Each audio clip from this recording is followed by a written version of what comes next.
Не привыкнуть никак к тишине. На войне, на войне, на войне. Тишина — это только обман, лишь обман. По тропе крутой, по земле чужой мы уходим на караван, караван. Это радость побед и потери, боль. Караван, вновь жду встречи с тобой. Караван, розовеет от крови Афганистан. Караван, караван, караван. Не привыкнуть к гражданке никак. Там все ясно, там друг есть и враг. Здесь же души людей тяжело разглядеть сквозь туман. Жалко нет его, друга одного. Навсегда его взял караван, караван. Это фляга воды, без которой смерть. Караван, это значит суметь. Караван, убивать шурави и велит Коран. Караван, караван, караван. Не привыкнуть к тому, что совсем мне не тянет плечо АКМ. И в кустах придорожных нет мин. Здесь нет духовских банд. Только где-то там, по моим следам, кто-то снова берет караван, караван. Это сотни снарядов, не легших в цель. Караван, это соль на лице. Караван, третий тост, помолчим, кто пропал, кто пан. Караван, караван, караван, караван, третий тост, помолчим, кто пропал, кто пан. Караван, караван, караван.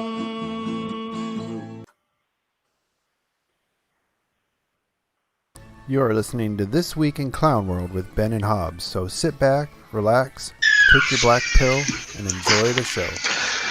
How do you do, fellow extremists? Very well indeed.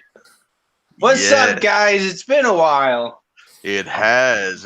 We're bringing back Token here for a Roads to Liberty three-way to discuss something that is, of course, very dear to all of us, and that is the situation going on with the overseas war in Afghanistan coming to a rather shoddy close. Yeah, I mean, this has been a TV show that has run for a few too many seasons, and they decided, we're going to end this thing with a memorable bang. And they did just that. They did indeed. Yeah, you know what, though? I think that a deployment to Afghanistan is still preferable to binge watching How I Met Your Mother. I mean, or Big Bang Theory or something like that. Yep. It's still the ending to Afghanistan is still better than the ending to Game of Thrones. I will say that. Ooh. I mean, a lot less death of wonderful characters too. Where do you start with this? Where do you? Well, we're for the sake of our audience, I figured we'd all just say, because we were all in the military. I did 5 years in the Air Force. How long did you guys? And I never went to Afghanistan. I did deploy to Iraq. Was never a combat vet though. What about you guys? No, I was 10 years guards and my deployment was Italy. Oh, very fun. That's a pizza. You got to watch out for those. Got to watch out for those pasta IEDs. The resort Vicenza. Yeah. And I was just shy of 9 years active duty Army, and I didn't go to Afghanistan either. I went to Iraq 3 times. Yep. Fun. Yeah, I mean, I knew a lot of people that went to Afghanistan. I didn't know a lot of people who went to both. Yeah. No, my brother went to Afghanistan though. Yeah, I've had multiple friends that went to Afghanistan also, and they kind of all had the same thoughts on the situation. It was completely fucked up.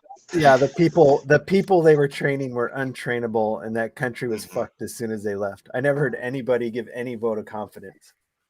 Yeah, and that's kind of the funny thing about this whole issue. I guess we'll just start here because apparently what happened with the Afghan army, because you hear a lot of numbers. People go, a 300,000 man strong man army for the Afghan government and only 70,000 for the Taliban. I've heard those numbers thrown around a lot as if those actually mean anything.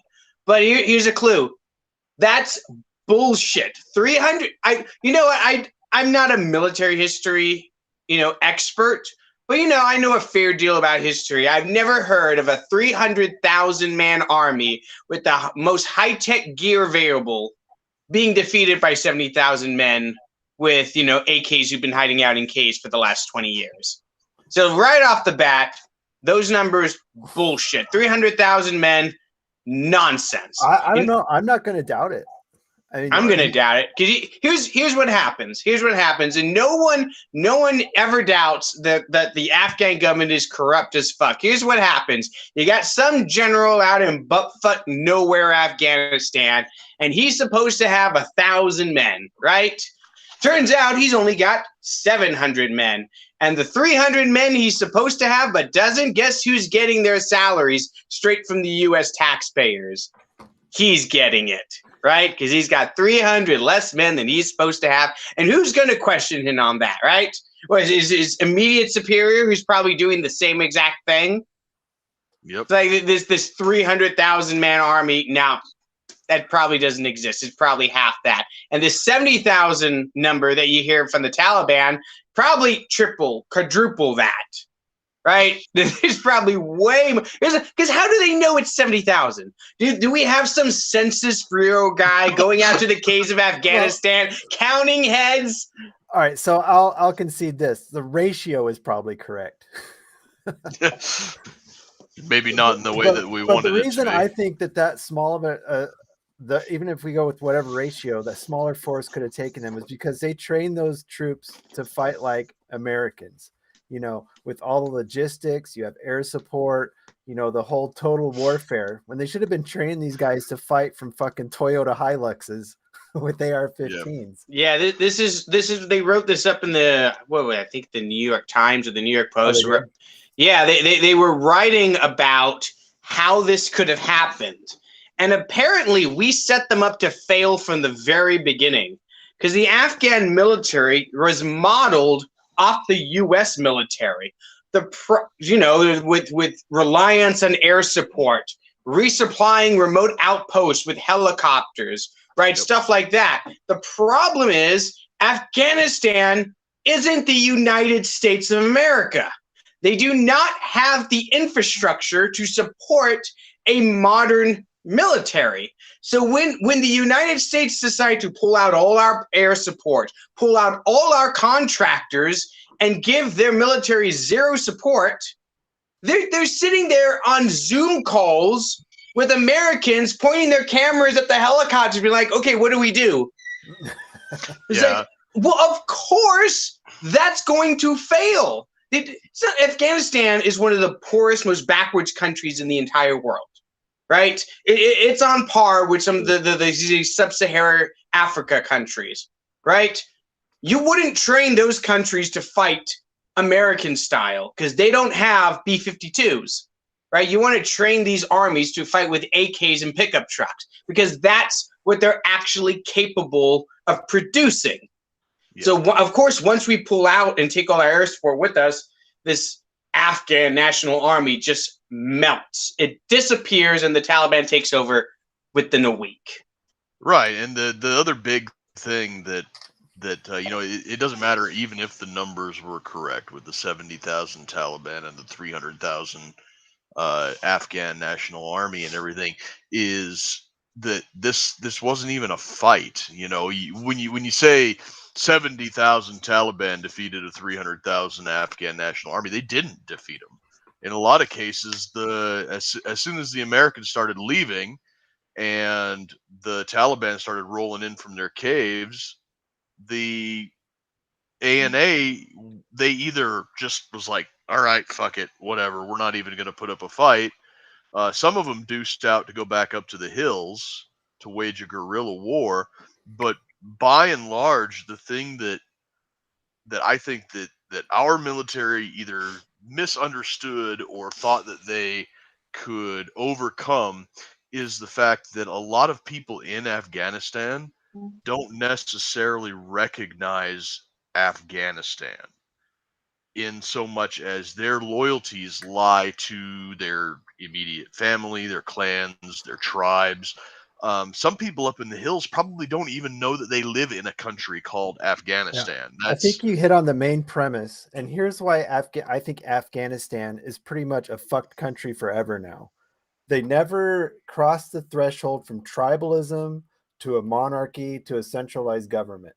And at this point, there's no way they can ever go from tribalism now, because the only way to go from to get out of tribalism to go to a monarchy, you have to have a brutal dictator that kills all the warlords and unites everything. Yep. And in this day and age, that can never happen now. Afghanistan is just permanently a tribal backwater shit stain. But see, they did have a time of monarchy back in they had a monarchy. Monarchs. They had brief monarchs. You're familiar with ancient history. Tamerlane was actually their king at one point of the Timurid Empire. Mm-hmm. They've had a couple people who said they're king, but when these kings would go out and start telling the subjects in the countryside, trying to impose his rule, saying I'm your king, these people would be like, fuck you. Afghanistan is more of a feudal state than it is an actual modern nation state. Yeah, I would say it's not even that far. They're just a bunch of not anymore, because they did have a monarchy back before the communist revolution. I believe that was the late 70s. Yeah, but he was just a guy. They've always had they've had several monarchs that pop up and sit in the capital and say I'm the king. And they got various warlords across the country that pledge whatever level of fealty they check. I mean, I'm sure the guy that's right next to Kabul has more reason to listen to the monarch of Afghanistan than the guy that lives out by the, Pakistani border. Right. And that's where that country is. And I don't see any way out of it going forward. And that's why it's so hard to conquer. Yeah. And I think that probably going forward, one of the best policy positions that a lot of the governments around the world, rather than recognizing or trying to recognize like the Taliban as the ruling authority of a nation called Afghanistan, is to rather just take that whole area and rather than refer to it as a nation called Afghanistan, refer to it, something as like the disputed Afghan territories or something, like almost like a semi-autonomous zone that doesn't actually have borders or anything, and they don't have a centralized government because they don't. The Afghan tribe lands. Pretty much. It's not a nation state. I don't know why everybody keeps trying to make it a nation state. It's not that. Its geography will never allow it to be that. Because centralized governments ever since the Romans have been trying to make everything a nation state. Right. I mean, its geography is so splintered, it can never be that. Right? Like transportation between regions in Afghanistan is so terrible, and you need a cohesive, centralized, you need a cohesive transportation system and communication system in order to have a real nation state, and Afghanistan doesn't have that. It's barely possible to have it at all. And there's so many different ethnic groups and so many different tribal war groups fighting each other that whatever transportation and communication networks exist can be cut like that. So yeah, it's just disputed tribe lands, and that's all we should consider it. Yeah, and that's what's drowned everybody that's gone through there. They try. I mean, they tolerate people coming through and saying they're the ruler as long as they just leave them alone. But whenever they try and impose any sort of rule, they get booted the fuck out. And I don't know. I would guess the Taliban is going to be tolerated because they're just going to hang out in the capital and do their extremist Muslim thing, and the rest of the country will just tolerate it. More than likely, yeah. Well, the only thing that I think that's probably going to be happening moving forward is going to be resource extraction by what resources? What the fuck does that country have besides opium? $3 trillion in rare earth minerals, at least. So like a month's worth of U.S. budget. At this rate, yeah, inflated money, inflated funding. I mean, their opium market's been killed by synthetic fentanyl coming out of the South America, so that dried up for the Taliban. Right. So how? I mean, jumping from opium to rare earth metals is quite a. Because it's not going to be them extracting it. Somebody told me that that their neighbor was a contractor a few years back, and one of their jobs was protecting a team of Chinese survey geologists. Chinese, of course. Yep, it's always China. It's always China. And the Chinese were going around up in the hills and surveying and finding the lithium veins. And China's right there. Like, I think Afghanistan and China actually share a border. They share like that little tiny panhandle that Afghanistan has barely touches China. Right. So there you go. So what I think is going to happen is the Chinese government is going to be one of the only ones that actually recognizes the Taliban as a legitimate government, at least right off the bat. You know, the other governments of the world will probably see the resources that can be extracted from Afghanistan and decide that they're going to recognize the Taliban too. But the Chinese they're already on it. They've said they're going to recognize the Taliban as the legitimate authority of Afghanistan. And with that is going to come mining deals and the Silk Road Initiative, the Belt and Road Initiative that China has been doing in like African countries and some Western countries like Australia, even, where they dump massive amounts of money into these infrastructure plans, buy up all the land around these infrastructure projects, and then suddenly China has a foothold in your country. Well, the Chinese have this nasty little habit that they've been doing in Africa, particularly lately, but they'll probably try this in Afghanistan, is where they take they find a resource that they want to extract or something that they want to do, and they move a shitload of their people into the area, men. And these men end up building cities, towns, and taking local women as wives. And then it's a long game, but what ends up happening is the borders of China end up moving just a little bit. Oh, this land was always China's land. Yeah, like Tibet. We've got all of these Chinese people living right here. This was always China's land. Well, I fully encourage China to dip their toes into Afghanistan. Actually, you were talking about former rulers. Genghis Khan, Mongols did nothing wrong, was one of the most successful conquerors of Afghanistan because he was brutal. He wiped out areas of Afghanistan that are still barren. Well, the Hazara ethnic group that lives in Afghanistan, they're descendants of the Mongols. Yeah, because the Mongols didn't just go into a land and kill everyone. They also did a good job repopulating via some nefarious means. Yeah, anybody who didn't die got fucked. Yes, and there's an entire ethnic group living in Afghanistan that's only there because the Mongols fucked a bunch of locals. So maybe China's gonna try and recreate that, but I'm gonna guess they'll end up mired in the same way that everybody else has. Well, the big advantage that the Taliban specifically have in that area that a lot of other would-be conquerors do not have is they have a lot of support from Pakistan. Our ally, Pakistan, not so much. They're already the Pakistanis are already cutting deals with the Taliban because the Taliban are primarily Pashtuns. Right? They're part of the Pashtun ethnic group. And the Pashtun ethnic group does not recognize a border between Afghanistan and Pakistan. Right? They're kind of like the Kurds where they straddle, nations' borders. But the borderland that they straddle is like a no man's land. So there's no real border there. It's just anyone can go back and forth whenever they want to. So the Pakistanis don't want the Pashtuns in their own country making troubles, right? So they make the deals with the Taliban. Hey, we work with you guys. You guys, make sure the Pashtuns in our country, quiet down and don't make too much trouble. Oh, and in exchange, we'll kick the Americans out of our country, right? So that's what they're doing. I was listening to Ben Shapiro yesterday, and he was so angry about this. Like, oh my God, now we don't even have troops in Pakistan. I'm like, yeah, I can live with that.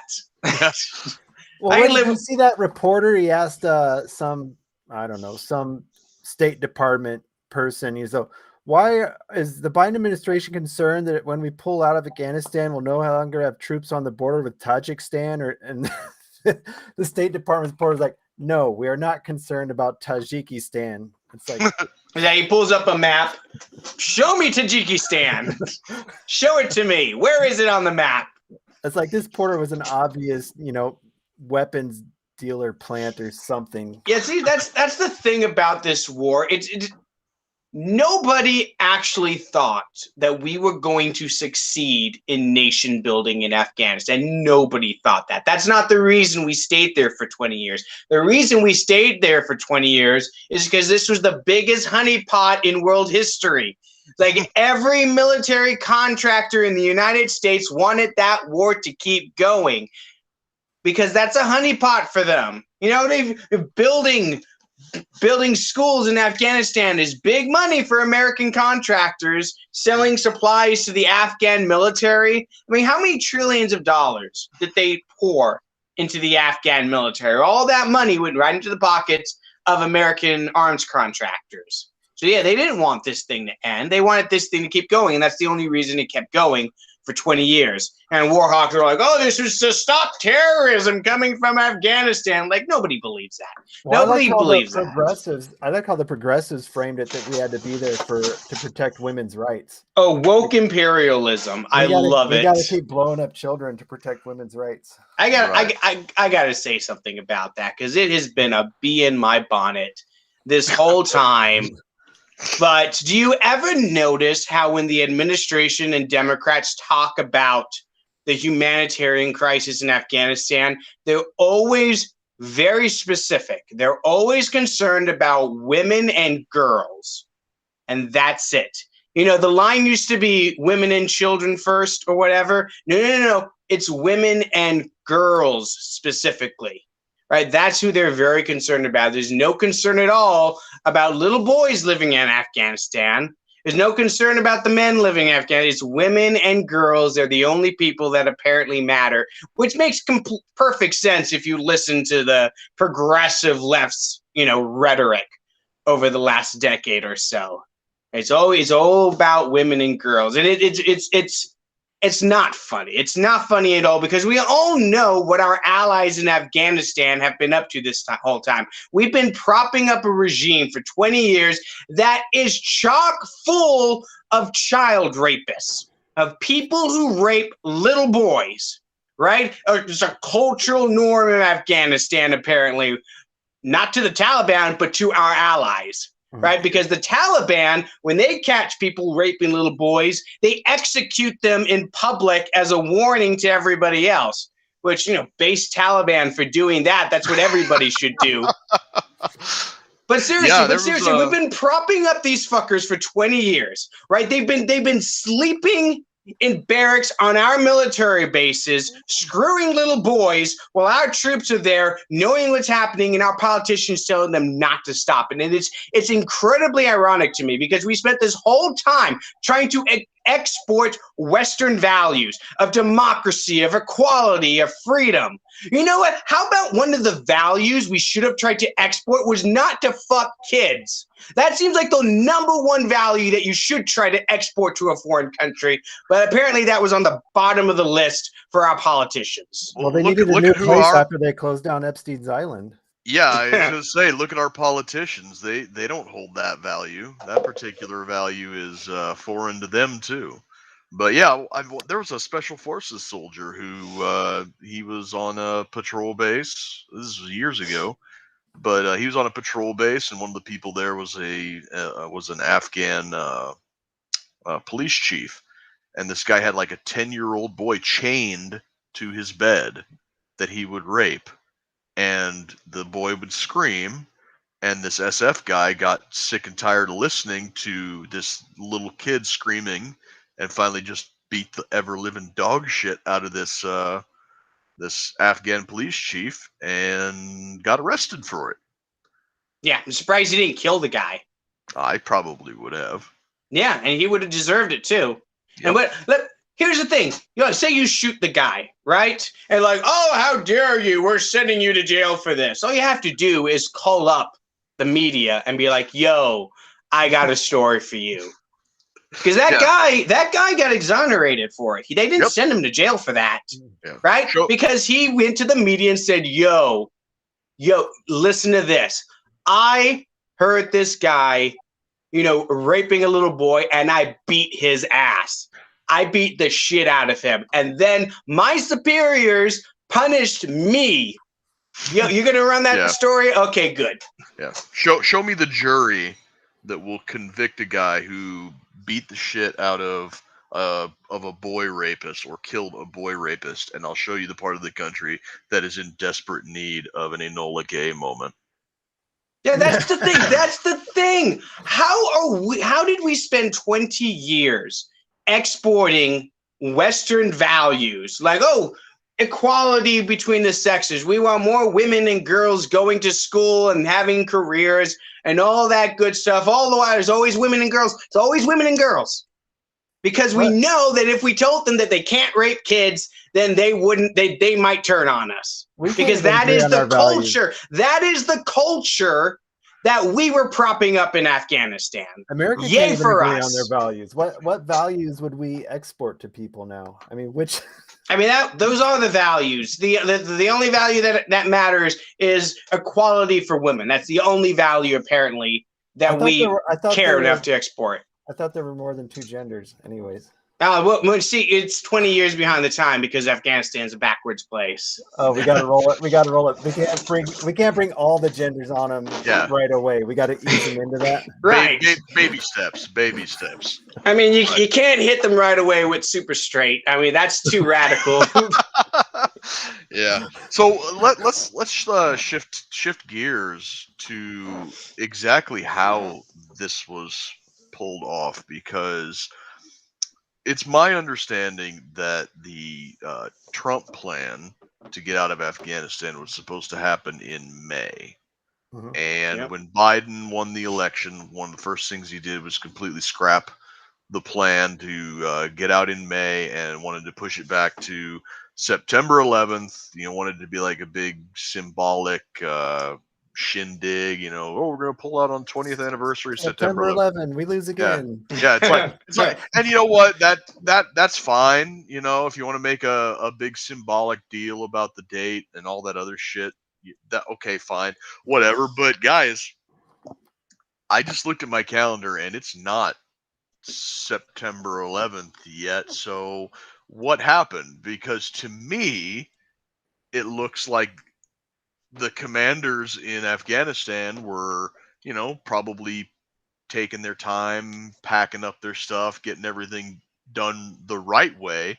And then all of a sudden the big red phone rings. It's like, get on the plane now, get out right fucking now. Don't ask questions, leave everything behind. Just get on the plane, go, go, go, go, go. And it's like, oh shit. Okay. Yeah, whatever, because that's exactly what it looked like. It looked like everything was hunky dory like it had been for the past 20 years. And then all of a sudden, boom, we got to go, drop everything and just go. And well, what were the A&G guys thinking? Like, boy, do you think the Americans are flying a lot tonight?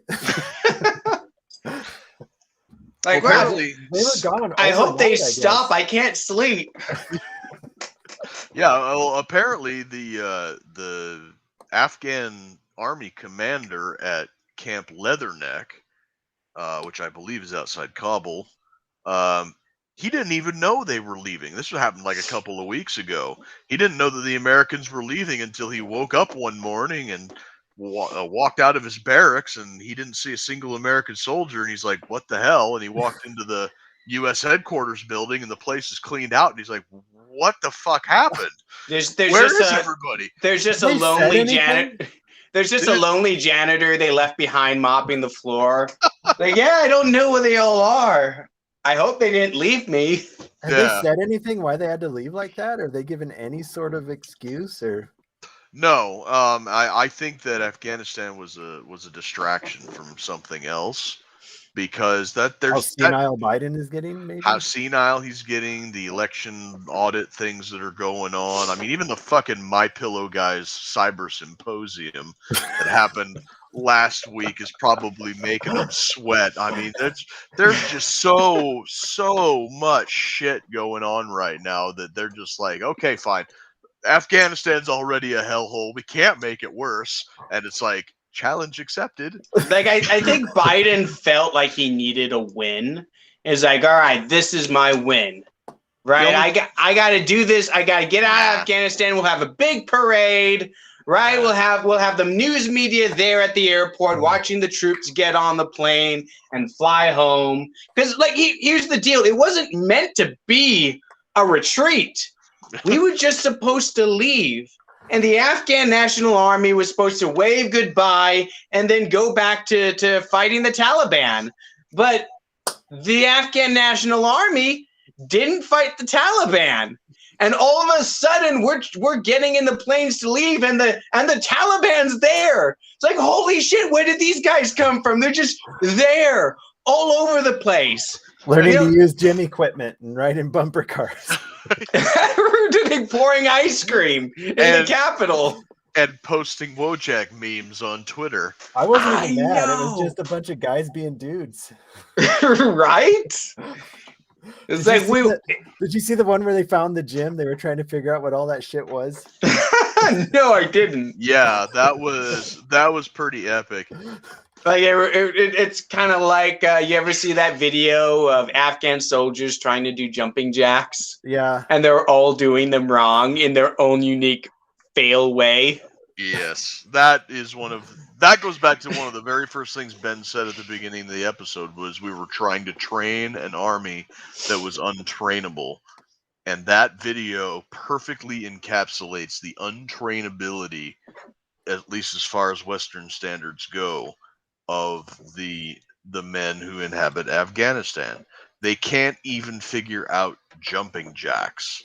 Oh, I'm sure that was very frustrating. That just goes to show how ingrained our whole system, Western society, is to easily transition us into a military environment. You know what I mean? Our whole lives are kind of conditioned around that construct of going into the military if we need to. Well, yeah, authority, yeah, working in groups, following orders, that sort of thing in school and work and beyond. Yeah, that's basically it's not a bug, it's a feature of the old Prussian style schooling that are, from K through 12, the whole thing is designed around conditioning and building up model citizens to survive in an industrial society. The whole school system is designed to make people to push the buttons and pull the levers and salute and march in place and all And the you're other stuff. and they're trying to take a bunch of people just doing whatever the fuck they want in the mountains with their goats and turning them into soldiers. It's not that easy. We've had about No. almost 200 years of societal conditioning to get to where we are today, and you're not white boy summer turns into Taliban tribesman autumn. Yeah, so that's what I think happened, is that we were all just supposed to leave at our own leisure, right? Like, do you ever see video of the British getting out of Hong Kong? This big parade, they lower the flag. I think they wanted something like that to go down, because you listen to Joe Biden, he's telling you, oh no, they're not going to have a Saigon style evacuation. Yeah. The Afghans are going to hold them off. The Taliban aren't going to take over Kabul. Well, what are you talking about? He was saying this a month ago. Yeah. Like 1 month ago, he was telling us that there was not going to be any Saigon style evacuation of our embassy. A month later, exactly that happens. With the same helicopter. Yeah, who's the fucking guy that thought that'd be a good idea? I hope he got fired by that administration. It's like, guys, I told them we would on the landing pad. You got to go up to the roof. Yeah, no, and I think you're right. I think that was the plan. I think that on September 11th, they were going to lower the flag at the embassy, case the colors, do a smooth transition like you saw with the Brits leaving Hong Kong and everything. I think that was the plan. And then something mad happened, and those mad lads just got in their trucks and drove, and nothing stopped them. You know what? I don't even think it was the Taliban initiated. Like I said, I think that the American commanders on base were going about their business as usual, and then suddenly email or the big red phone rang or whatever, Warno, get out now. Drop everything, don't ask questions, get on the plane and leave as hastily as you can. Make a mess of it. I bet you a bunch of people in Kabul, when this started going down, all of a sudden found out that, I'm a Taliban fighter after all. Allah Akbar. And that's how they got there so fast. It's just all the Afghanis in Kabul are like, oh shit, the Taliban's coming. Oh, I'm Taliban. Yeah, look at me. And people are like, oh shit, they have Blackhawks now. It's like, we can barely keep a Blackhawk flying. You don't gotta worry about the Taliban's not going to... The Taliban Air Force. All the small arms, though, that's an issue. Right, and the other things, they're selling a lot of the stuff that we left behind. Fuck because me, I'll buy Taliban ammo. Yeah, no shit. The where do you get that? So selling it on eBay? Yeah. They're going to either sell it on the black market, or they're going to sell it to places like Iran and China for reverse engineering, or for finding exploitable weaknesses or whatever. Because it's not just that they don't know how to use a lot of it; it's the maintenance of a lot of it that is going to be kind of the white elephant that kills them in the end. So yeah, they're going to do.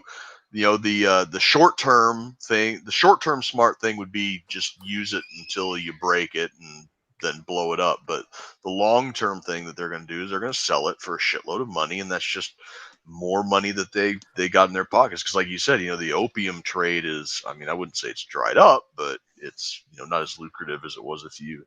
Maybe here's a big brain theory. Maybe the government was hoping to get lucrative maintenance contracts with the Taliban by leaving a bunch of Blackhawks. Oof.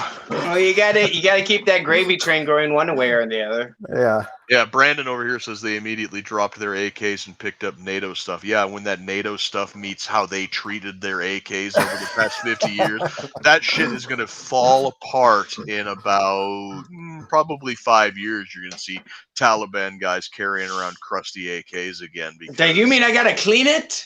Yeah. Fuck this. Yeah. Yeah, that's it was my job in the Army to fix broken weapons, and they are not that tough, a lot of them. No, another, like, I keep hearing people ask, well, why did we leave all this equipment? Why did we leave all this equipment? Well, first of all, yeah, it was probably a hasty retreat. Like, they didn't expect to have to be gone so soon. Number two, they don't give a shit. Like, all that equipment's going to be replaced. Like, you think the military actually cares that they lost a bunch of equipment? It's like, oh no, we'll just go ask Congress for more money and we'll get all that replaced in a week. Because every piece of equipment that is lost or left in Afghanistan is one more piece of equipment that some defense contractor here in the United States has to make and sell another one of to replace. And that's something. God, I heard it on Dan Bongino's show yesterday. He quoted an interview of an Afghan vet who said that routinely they would send out convoys with like a dozen Humvees or whatever, and 3 or 4 of them would reach the destination. And when they would ask like, where's the other Humvees, it was just like, oh, they were lost in combat, or better order 8 new Humvees, nudge nudge, wink wink. Yeah, Well, and a lot of that equipment had the Afghan National Army flag on it, so it's not like they were banning a shitload of American brand. I mean, that was stuff they were thinking they would use for some reason. Yeah, and the Afghans just surrendered, and all of a sudden, all that money that we spent on the Afghan National Army goes right into the Taliban hands. There's obviously somebody who's been in the army. Yeah, PFC loses around in the armory. I mean, let's talk for a minute about like just the general fuck-uppery of this whole thing. Because as much blame as Joe Biden deserves for this fuck up, I mean, I gotta imagine there's probably a series of generals out there whose heads have to roll for this shit. Because, I mean, they knew this was coming. They knew the withdrawal was happening. They knew we were going to leave. They knew the deadline. They knew all that shit.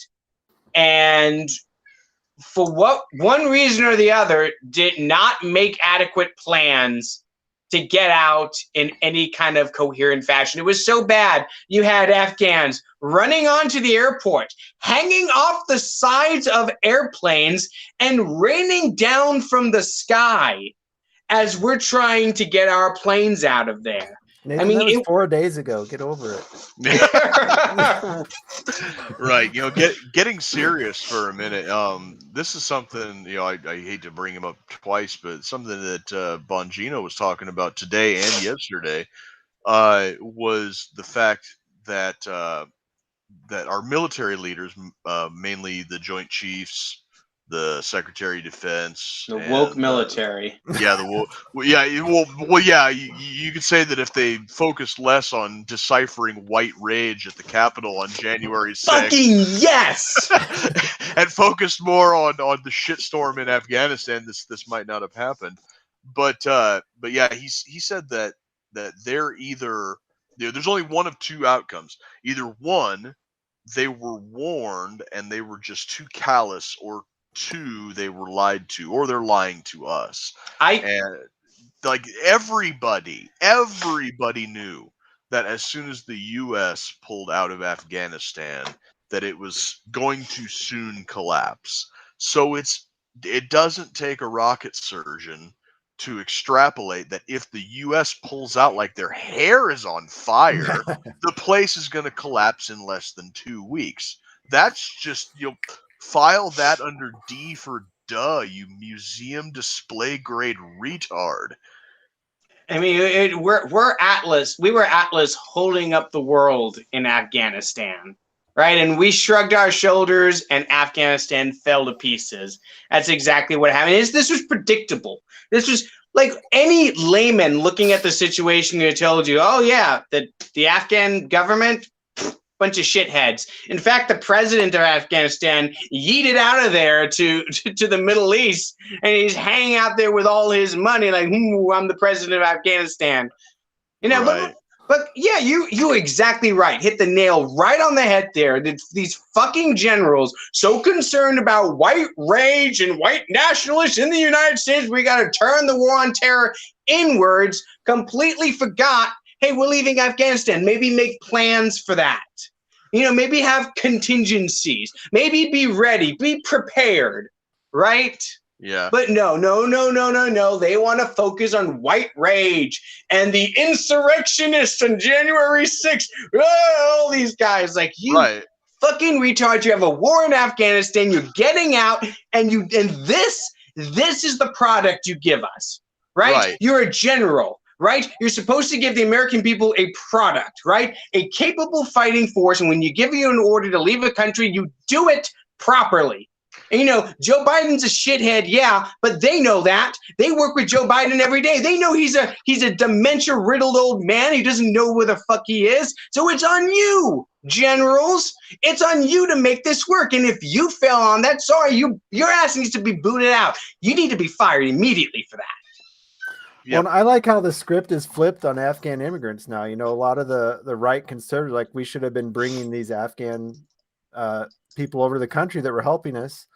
And then the progressives are like, no, they they're women hating, boy rapists. We need to keep them out. Yeah, we don't need a lot of that. Nothing makes sense anymore. You've got the left is the Democrats are out there holding these military leaders sacrosanct. You got Republicans calling for mass immigration of third world refugees. Dogs are living with cats. Yellow tastes like purple. Nobody knows what's going on anymore. But to go back to your point about turning the war on terror inward, last week, Afghanistan falls. Everybody's focused on Afghanistan. People are talking about how terrorism is going to possibly surge again, possibly even here in the United States, and is making fun of the military for focusing on white extremist domestic terrorists and everything. And then magically, today, what do you know? A white guy in a lifted truck with a deep Southern accent claims to have a suicide bomb next to the Library of Congress. So, you almost couldn't have scripted the timing. I think his name was like Jimmy Ray, even, or something. Yes. Yeah, and this in the same week that more details come out about that Gretchen Whitmer case that the FBI completely set up. Like, you ever see that Liberty memes, the Facebook page, and their profile picture says FBI foils FBI plot. Like, that's exactly what happened there. The white rage, the white nationalist terrorists, they were going to kidnap the governor of Michigan. Turns out they're all feds. All of them, except for one guy who was recruited by those feds. Yes. Yes. You can't make this shit up. It's like a guy comes in, works for the feds. He's so radical, all the original guys leave. So it's just him. And he recruits one other guy to be in this group with him, the fed, and a bunch of other feds. The feds fly him out to conventions full of other feds. They go in a van and drive to meet with the bomb maker. Bomb maker's a fed. Everyone in this story is a fucking fed. And they're trying to tell us that there's some this huge terrorist network in the United States is going to go around kidnapping governors when they're all FBI agents. Well, I'm glad that was the case, because we knew some of those. We still know them. I mean, they were friends of the page, and we were like, how could those guys be so fucking stupid? Well, thankfully they weren't. They were entrapped. Yeah. I can't wait to get one of those guys on after all this. Mark, when I saw Mark down in Tennessee, he told me that one of them was a fed because he's back on Facebook now. All those fuckers, they're all feds. Like, all but one guy, and the one guy was recruited by the feds. Yeah, Matt Christensen has been going ham on this story the past few weeks. He's done a few good videos on it. It's like Dan the Fed goes and recruits Aaron the Fed. Aaron the Fed contacts a bomb maker who's also a Fed. And this is the justification they use to turn the war on terror inwards. Their own fucking guys. This is a false flag. This is the definition of a false flag right there in front of you. The whole Gretchen Whitmer thing was a textbook false flag.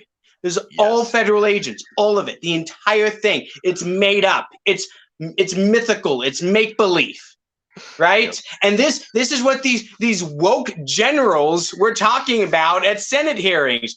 Oh, I need to study white rage because I got to understand all the threats facing America. Meanwhile, what's that in Afghanistan? And don't worry about it. We don't got to worry. And look, I don't want anyone to get the idea that I don't want us to leave Afghanistan. I have wanted us to leave Afghanistan for decades, and I am happy it's finally happening. Like, if I had the choice between this clusterfuck or staying in Afghanistan another 10 years, I'll take the clusterfuck, right? I just want out, and I'm glad we're getting out. I'm glad Biden finally decided to get us out, right? But it's still a clusterfuck. It's still embarrassing. It's still fucking retarded the way they went about this. Right. And it's not illogical to hold both opinions at the same time. Right. And I think that in a broader context, that the way we did it and the fact that there's, not just the interpreters and local nationals that helped us, that we said we would evac out of there and give visas and whatnot. Yeah, that's a shitty situation. But the shittier situation is that there's still like tens of thousands of U.S. citizens still stuck in Afghanistan. And the State Department flat out told them, yeah, we can't guarantee your safety. Make your way to Hamid Karzai Airport if you can. It's fucking what? What happened to no one left behind? Did that come with an asterisk that said some terms and restrictions apply? Only if we're not trying to make some kind of giant clusterfuck to take people's attention away from other things happening in the news. Excuse me? You deuced out with the military, the people with the guns left first in an active war zone? Beg your pardon, sir? What? Yeah, they probably should have been there last. Probably should have been the last guys leaving.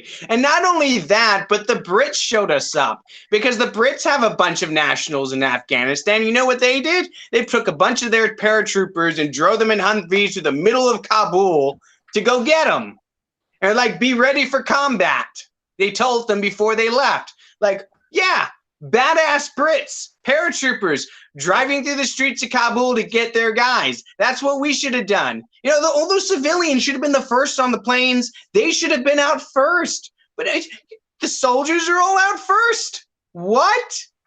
Really? That was the plan. That is what the woke generals decided to go with, because they none of them anticipated that the Taliban might be a little bit stronger than they thought they were. Right. Weren't paying attention.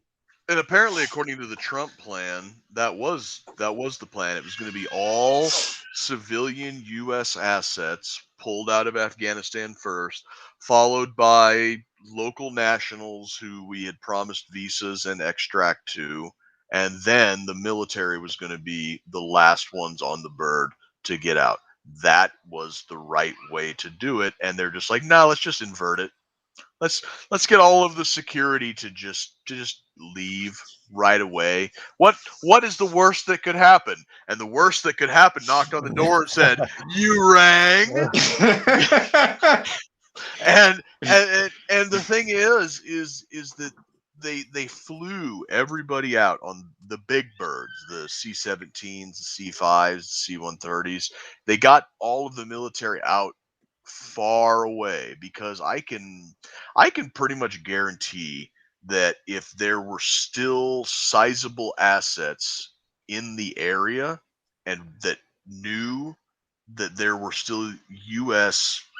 civilians in harm's way, that no matter, I mean, you would have to chain them all to the ground, to keep them from okay, get in the MRAPs, we're going back in, and we're going to get as many of our people out as we can. If it moves, shoot it. Yeah, imagine if you were still in the military watching this all go down, right? How just embarrassed that must be. Like, imagine you're in one of those planes and you're like, all right, job in Afghanistan's over. Get in the plane, fly away, get to wherever you're going, look up at the TV. People are raining out of the sky after hanging on to the wings of your aircraft. You're like, oh shit, we still had people back there? I'll tell you this, I play a game online, and over the weekend I logged onto the European servers because there's more people on during the daytime, and I was just nonstop getting fucking roasted over Afghanistan. Like all fucking weekend Euros. Like what? Yeah. One time they started chanting, Osama bin Laden. I'm like, fuck me.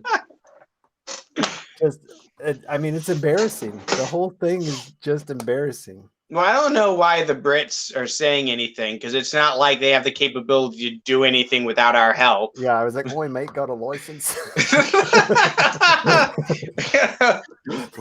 And let's not forget that the Brits have played the Afghanistan game and lost twice in their history. So kiss my dick, Limey.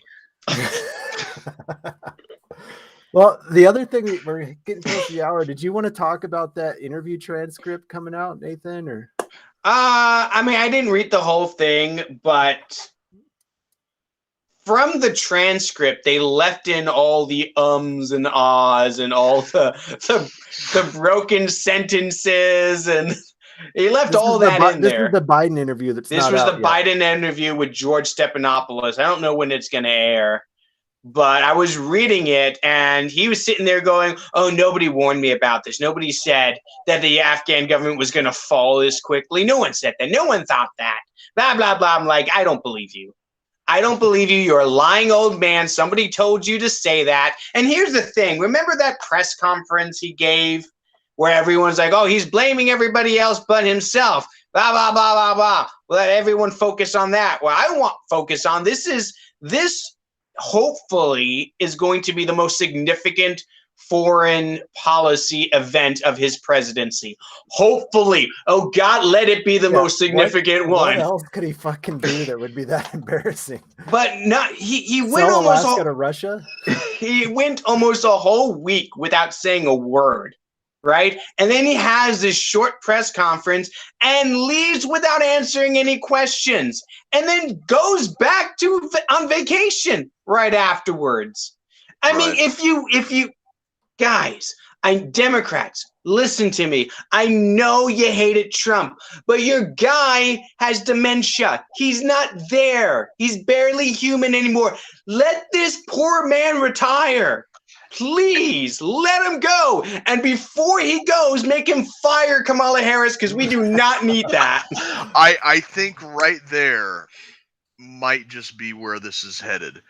I think that we're either going to see or we're going to see Joe do the, I'm in over my head. I'm not the politician I used to be. I'm going to gracefully bow out and retire. We might see a 25th Amendment. Or we might see some type of health issue come up that he has to resign for. I think this is going to be potentially his way out. Oh God! President Kamala Harris, the least popular vice president of the modern era. Nobody likes this woman. Not even Democrats would vote for her. And if she becomes president, that she's going to be their nominee come 2024. Yeah. And guess who wants to run? And guess who's going to run against her? Donald Trump. Oh my God! It would be the funniest thing in the world if Donald Trump ran in 2024 against Kamala Harris.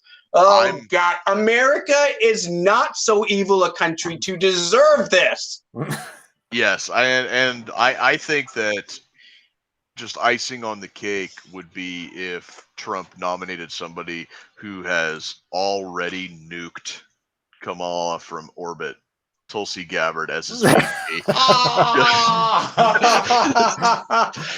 I could see them up on the debate stage, and Kamala says something snarky and bitchy, and he's like, I'll get my VP in here. I'll let her off the chain. Take the gloves off. She got you once already. I think Tulsa should primary him. Oh my guys, I'm serious. We don't deserve this level of buffoonery.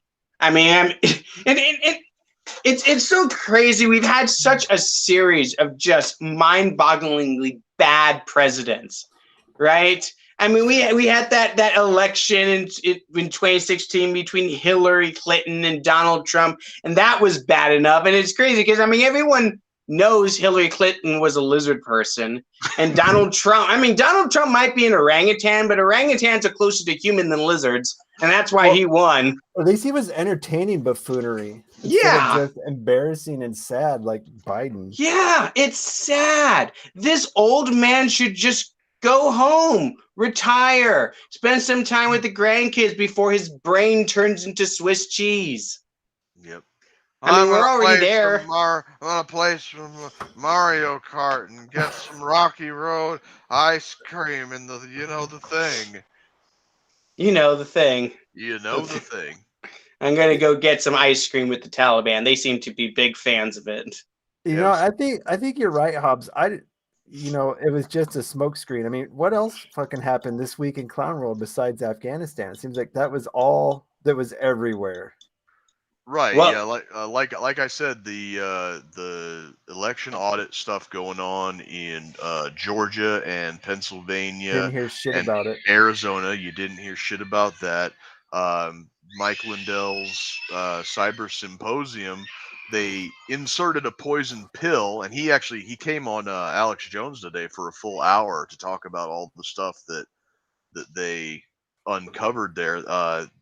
The intelligence community inserted a poison pill into the symposium, and that's when the news media decided to cover it, that's the one thing that they focused on was that. But as far as the election audit goes and the cyber symposium went, I don't think that they uncovered anything actionable, but there are enough threads in the frayed sweater that somebody could pull on the right one and the whole thing will come unraveled. And I think that's what they're trying to distract. Oh, well, that'll be fixed by the next election for sure. Oh yeah, definitely.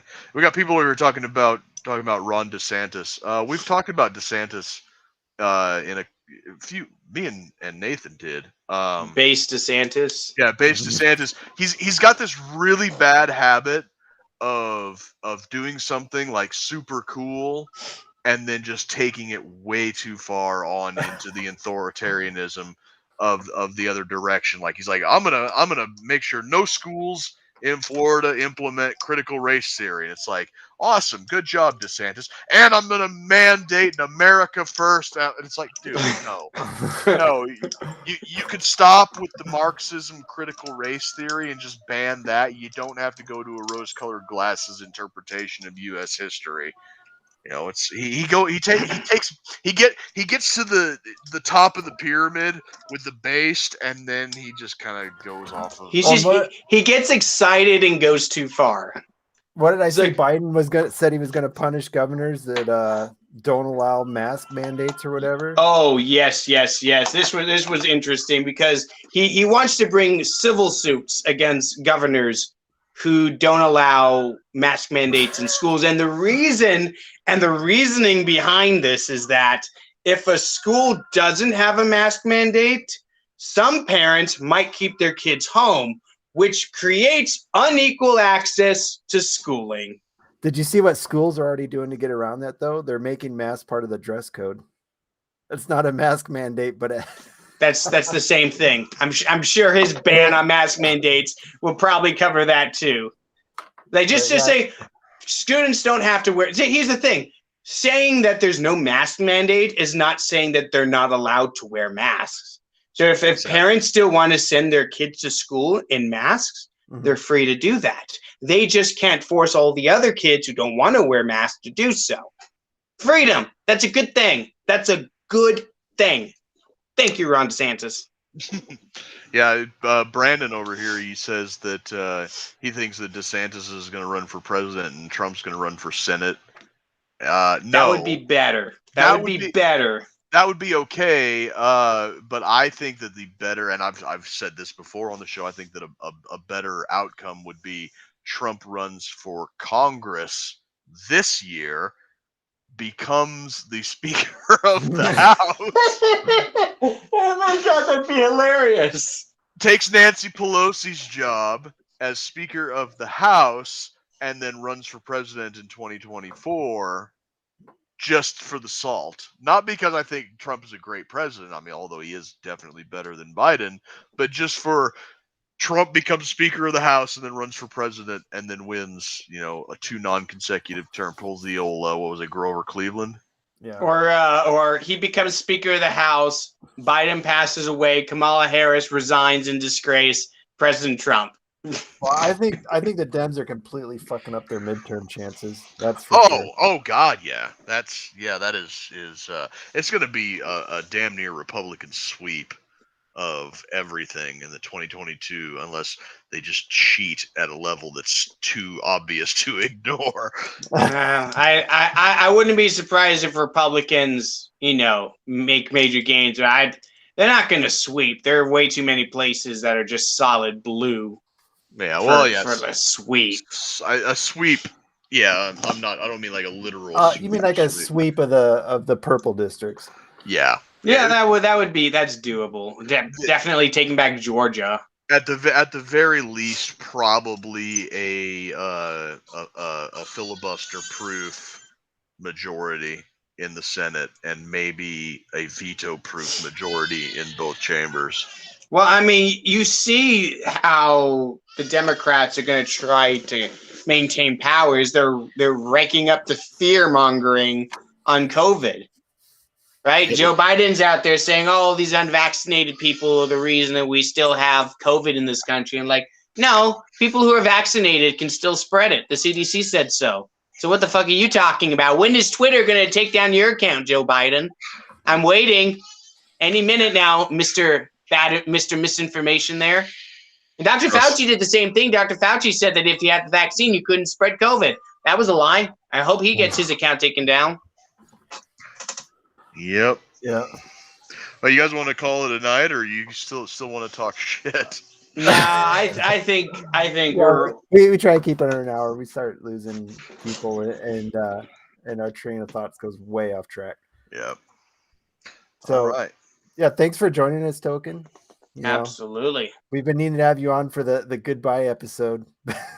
Well, I mean, I saw what was happening in Afghanistan. I'm like, guys, we got to all get together and talk about this. Yeah.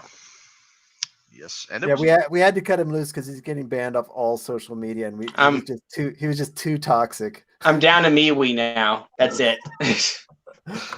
You got kicked off Parler? Oh no, I'm on Parler. I never use it.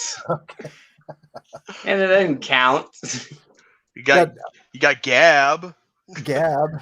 You can go try and blend in with all of the other white supremacists over there. Look, man, I've got 350 followers on MeWe. I'm building a movement here. Well, there you go. If you want to find him, go to MeWe and Gab and Parler, and you can see all the stuff that we don't let him post on Instagram and Facebook. Yeah, I'm gonna have to go to 4chan before too long. Which we may be banned off Instagram now. We don't know yet. Yeah, because apparently Nathan just can't help himself but post shit with Nazis in it. Dog whistle much. Well, you know me, that well-known fascist Token. One guy giving the old sig heel in the photo and insta no. Well, I mean, you ask certain people who are still allowed on Facebook, they'll probably tell you all about how fascist I am. Yep. Well, go check out our site, roads2liberty.com. Check out our merch we got. Buy some shirts. We've been selling quite a few lately. Like I said, if we get above $500, I have to file with the IRS. So if you really want to annoy us, buy a shirt. We'll be back next week with another This Week in Clown World. And hopefully Biden doesn't fuck anything else up. Thanks for tuning in.